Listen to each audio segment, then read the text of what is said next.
Dumelang Mzansi, and welcome back to Sisters Without Shame, a no-holds-barred podcast that is proudly brought to you by Health for Mzansi. I am your host, Nolutando Ngakani, and I am here to hold your hand as you seek the answers to those medical shames and woes you dare not speak of in public. This podcast is a safe space for you, babes.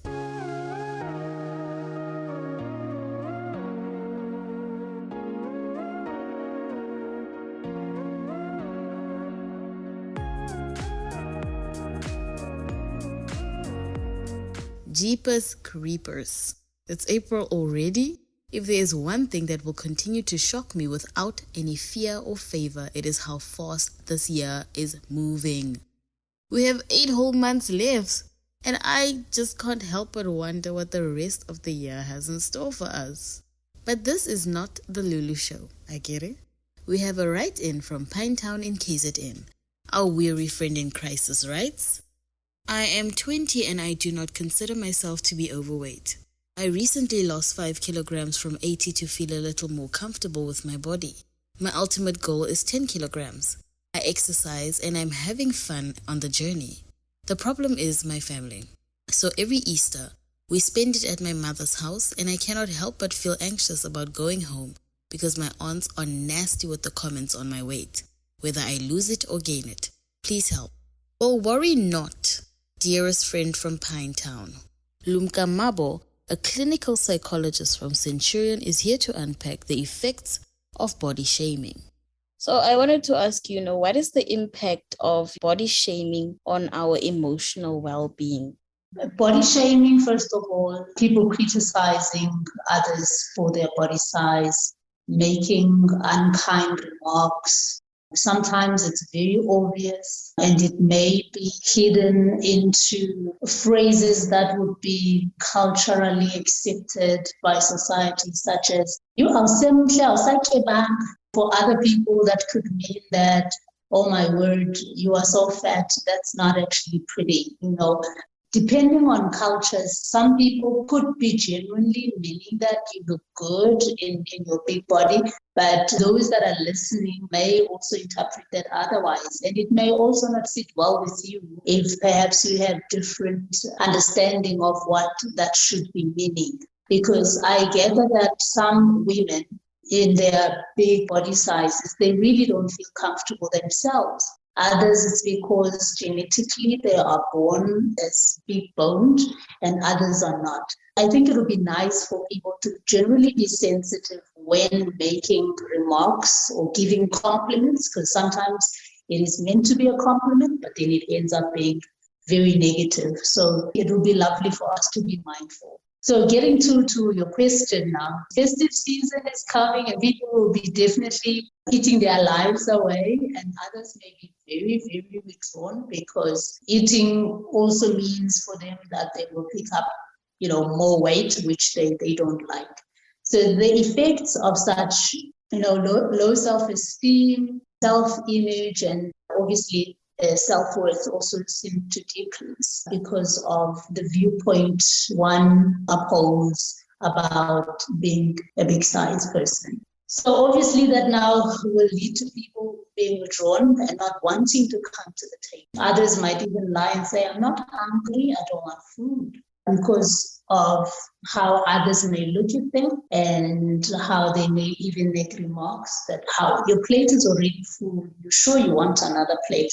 Or if the meal was that good and you want to go for seconds, you can't, because they're all looking at you and saying, but she's so big and she still wants seconds. What's wrong with her? So definitely you tend to feel very lonely in that space and you cannot be yourself. You have to keep up with what's expected of you, which then doesn't make you quite a happy person. And that can easily lead to depression.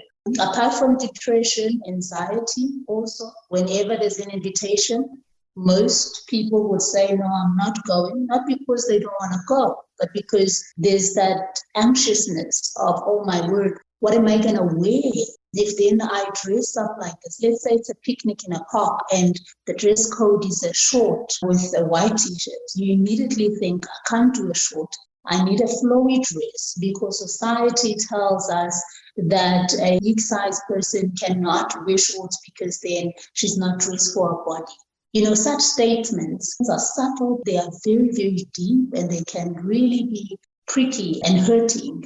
You then become mindful of, where am I going to get a flowy dress? Because that's what they say is good for somebody my body size. So those are just the effects that come with it. And also eating disorders. Some people will eat because they love the taste of food, but eventually you find them in the bathroom trying to obviously take the food out, because for them that food should not be in their body.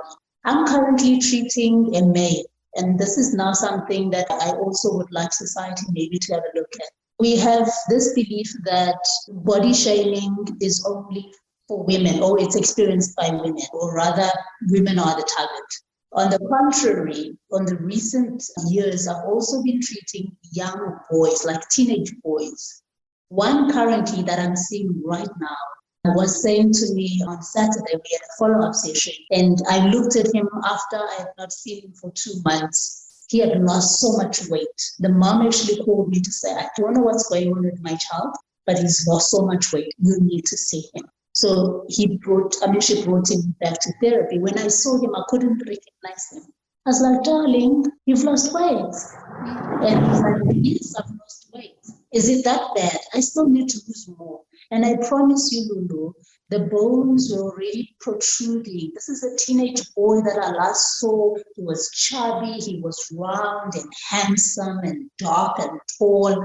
But when I saw him this time around, he looked almost sickly, with his eyes almost, sinking in. When I obviously go back with him as to why does he look this way, he tells me it was peer pressure.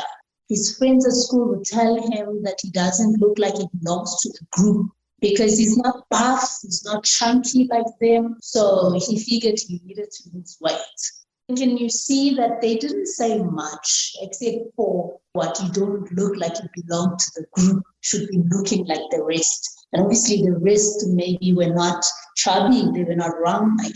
So he felt that pressure. And now he says to me, he eats only once a day. If he feels that he's eaten a lot more than he should have taken in, he then pushes his finger up to his mouth and then he regurgitates. Is it? So now he's bulimic as well. Eating disorders, body dysmorphic disorders. You really get a couple of those different types of disorders depending on what exactly is the person experiencing. I think those basically, from a psychological point of view, those would be the effects of body shaming. How do you keep your chin up then? Just like block out all of the bullying, basically. I'm a fan of preventative measures. When we raise our kids, we start from home, literally, and praise for their roundness, affirm them, and let them feel that they really do not in their hips and in their bumps, especially females. If it's boys, allow them to eat as much as they can. And as they grow older, then you ask if they want muscles or they don't. Then you also teach them how to get those muscles. It's parenting from a child. For example, one is still a kid. You can mentor them into appreciating themselves. But now at an adult age where you're already big enough as an adult, you decide on your own to, maybe understand where you are emotionally so that you can affirm the right audience. Because it's also difficult to say, use affirmations for what.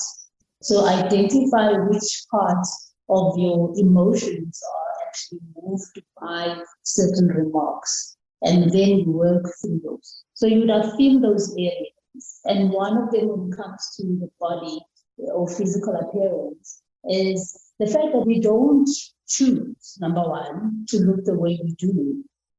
When I say look the way we do, for example, if my nose is long and it's protruding all the way up, that's how God designed me, that's how I'm made.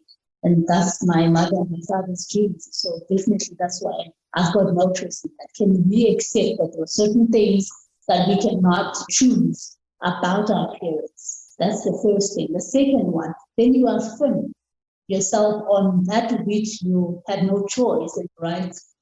And you appreciate it in doing so, in affirming that.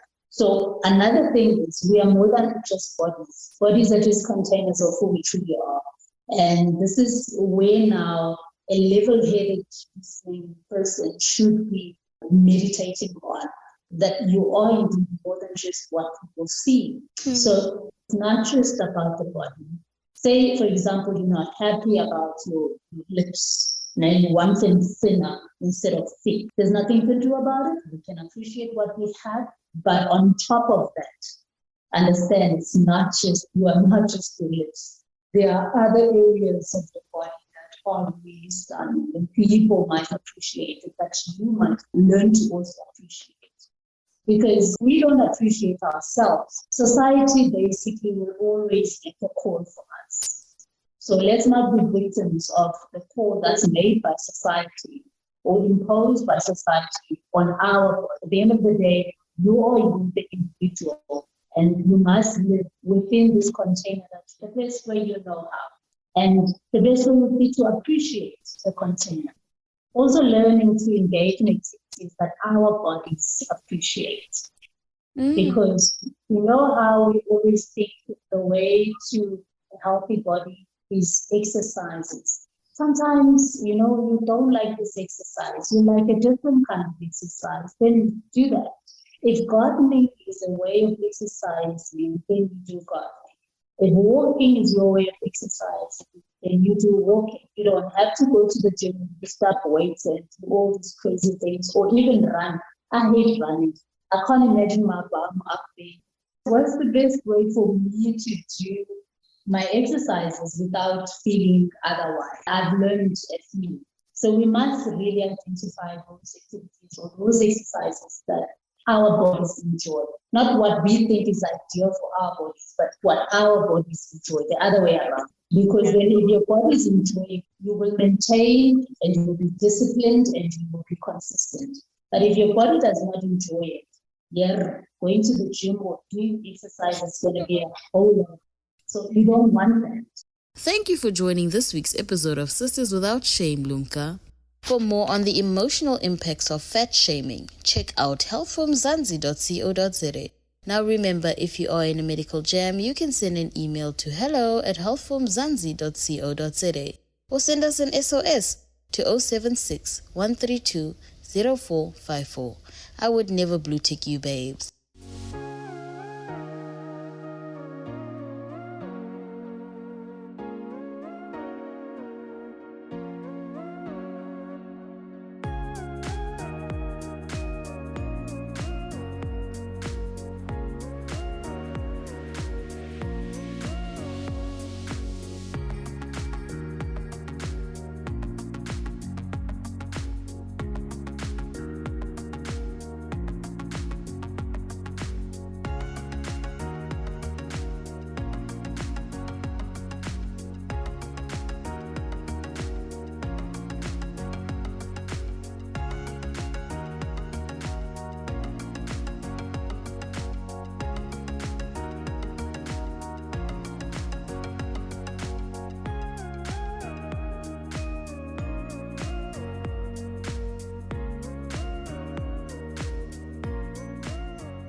Fat shaming only does one thing. It makes you feel ashamed, and shame leads to depression, anxiety, and self-destructive behavior.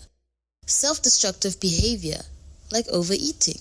Keep your opinions to yourself. That brings us to the end of episode 36 of Sisters Without Shame, proudly brought to you by Healthform Zanzi. From me, Lulu Ngakani. Have a great week, and remember to show your girl some love by sharing this podcast with a friend.